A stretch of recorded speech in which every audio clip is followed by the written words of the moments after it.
স্বাবলম্বী হাজেরা আর পাখির এখন মুখ ভরা হাসি। কারিতাসের সহায়তায় বদলে গেছে তাদের জীবন।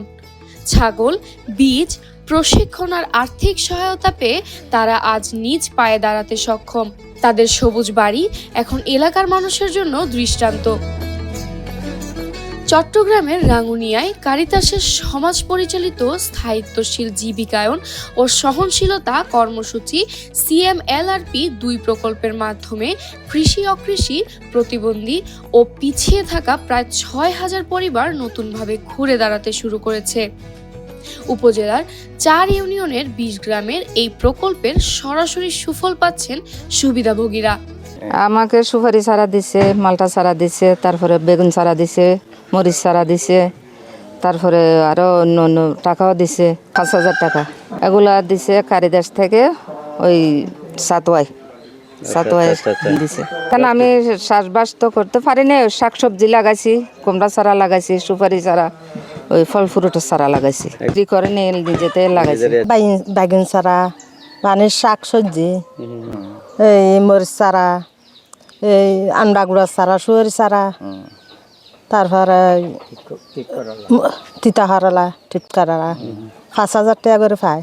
স্থানীয়দের সঙ্গে কথা বলে জানা যায়, কারিতাস ১৯৯২ সাল থেকে রাঙ্গুনিয়ার উন্নয়নমূলক কার্যক্রম পরিচালনা করছে।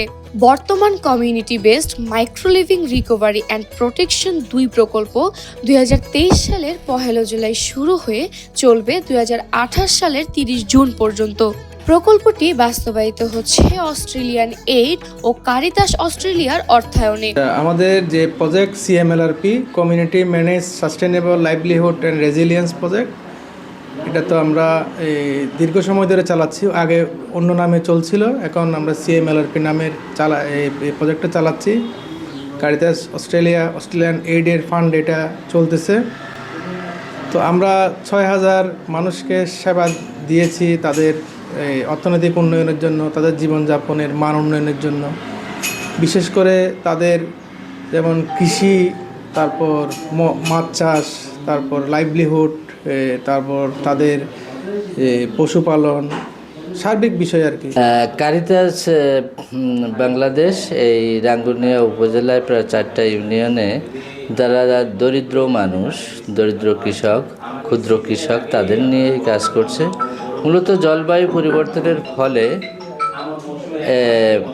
আজকের ক্ষুদ্র কৃষকরা কিন্তু এর সাথে খাপ খাইয়ে কৃষিকাজ করতে পারছে না। যেরকম অনেক রোগ, পোকামাকড়ের আক্রমণ হয়, তারপরে বিভিন্ন প্রকার দুর্যোগ হয়, অতিরিক্ত তাপমাত্রা, ঠান্ডা বিভিন্ন আসে। সেক্ষেত্রে আমরা চেষ্টা করি যে বিভিন্ন প্রশিক্ষণের মাধ্যমে তাদেরকে সচেতন করা, এবং এই সচেতনের মাধ্যমে ভালো জাত, সহনশীল জাত এবং বিভিন্ন ফলের গাছ, বিভিন্ন গাছ বা বিভিন্ন ফসলের চাষাবাদ করা, যার ফলে তারা এই জলবায়ু পরিবর্তনের যে প্রভাব সেটাকে মোকাবেলা করে শাকসবজি বা ফল গাছ বা চাষাবাদ করতে পারে।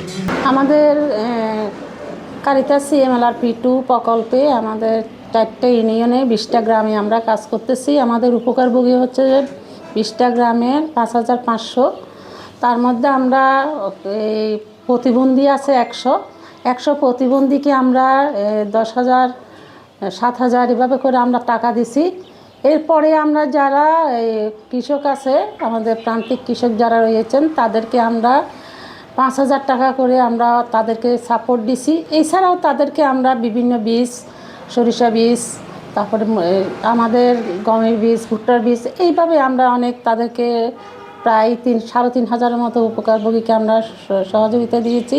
সুবিধাভোগীদের জন্য বিস্তৃত সহায়তা, কৃষকদের জন্য গবাদি পশুপালনের সুবিধা, প্রাণী সম্পদ বিভাগের মাধ্যমে নিয়মিত টিকা প্রদান, সরকারি কৃষি বিভাগের সহায়তায় আধুনিক কৃষি প্রশিক্ষণ, বিভিন্ন ফসল উৎপাদনের হাতে কলমে শিক্ষা, নগদ সহায়তা ও অন্যান্য সুবিধা। কৃষি অকৃষি কাজে 872 জনকে 43,60,000 টাকা প্রদান, প্রতিবন্ধী 40 জনকে 2,80,000 টাকা, 7,250 জনকে গমের বীজ, ফলজ, বনজ, ওষুধি গাছের চারা ও সবজি বীজ বিতরণ, 20 গ্রামে 40টি অগভীর নলকূপ স্থাপন, 3টি গ্রামে কৃষকদের জন্য সাংস্কৃতিক কেন্দ্র ঘর নির্মাণ, নিরাপদ মাতৃত্ব সেবায় 5 জন মহিলাকে ধাত্রী প্রশিক্ষণ, 30 একর ধানি জমিতে 3টি গভীর নলকূপ স্থাপন। এছাড়া কৃষি, প্রাণী সম্পদ, মৎস্য ও যুব উন্নয়ন অফিসের সরাসরি সেবা সুবিধাভোগীদের কাছে পৌঁছে দিতে মাঠ পর্যায়ে কাজ করছে কারিতাস। শিফা রওজা, এশিয়ান টেলিভিশন।